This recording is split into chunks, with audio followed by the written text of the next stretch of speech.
Hi there.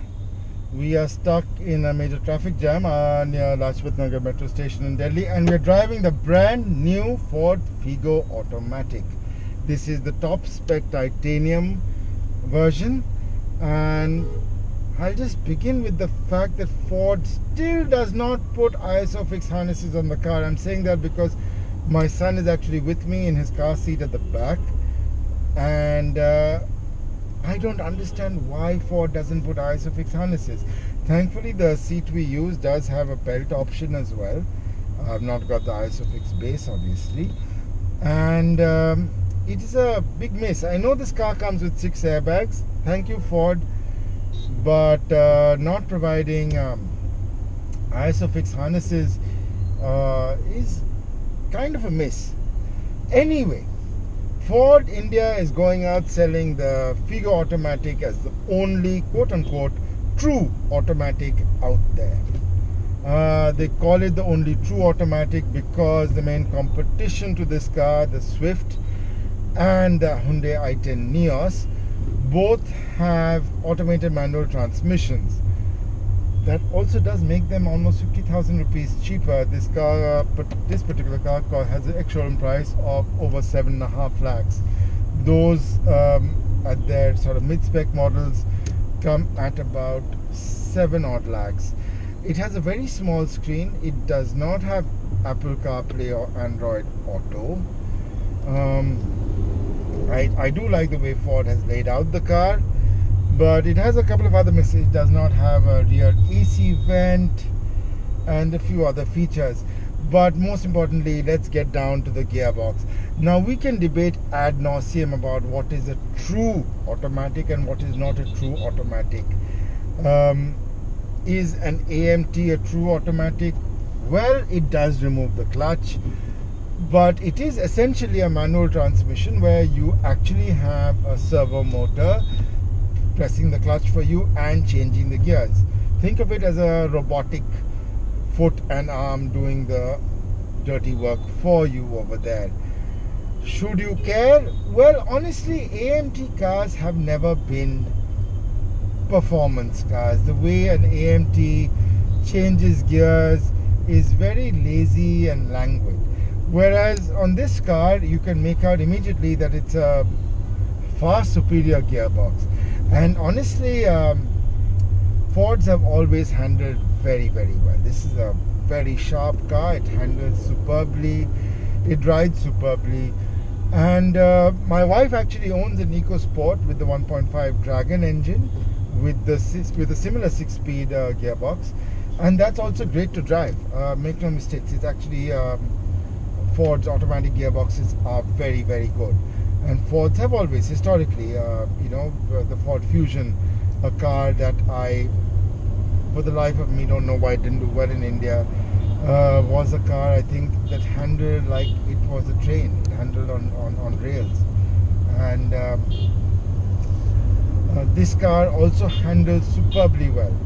But most hatchbacks, to be very honest, will be driven in environments like this, a traffic jam, and you don't really want to gun it. We do live in an era of 100 rupees plus per liter of petrol, and you really don't want performance. And while there is that class of buyer who would like an enthusiastic gearbox response, even when they have an automatic, I believe more and more buyers, given the economy right now, would want a transmission that is economical more than anything else. And this car, well, by the way, this car also has a speed limit warning, not an 80 km. I just crossed 50 kilometers an hour and it gave me a warning. I'm sure that can be disabled from the navigation system, but it is slightly irritating. I literally just crossed 50 kilometers an hour. It is a bit irritating. But there are small things about the car that, sort of make you rail against it. I mean, the ISOFIX harnesses for me as a father is something that is slightly unforgivable, because the best car seats have ISOFIX right now. And I think it's vital that when you go out with your child, you put your child in a car seat or a booster seat if they're a bit older, because child safety is, I think, the most important thing out there. I know there's no regulation to either put ISOFIX harnesses or put your child in a seat for that matter, but I cannot stress the importance of infant and child safety in a car. So yeah, put your child in a seat. It's safer for them. They're bolted in, and no matter what happens, and it's not always your fault. I know Ford India talks about something called courtesy.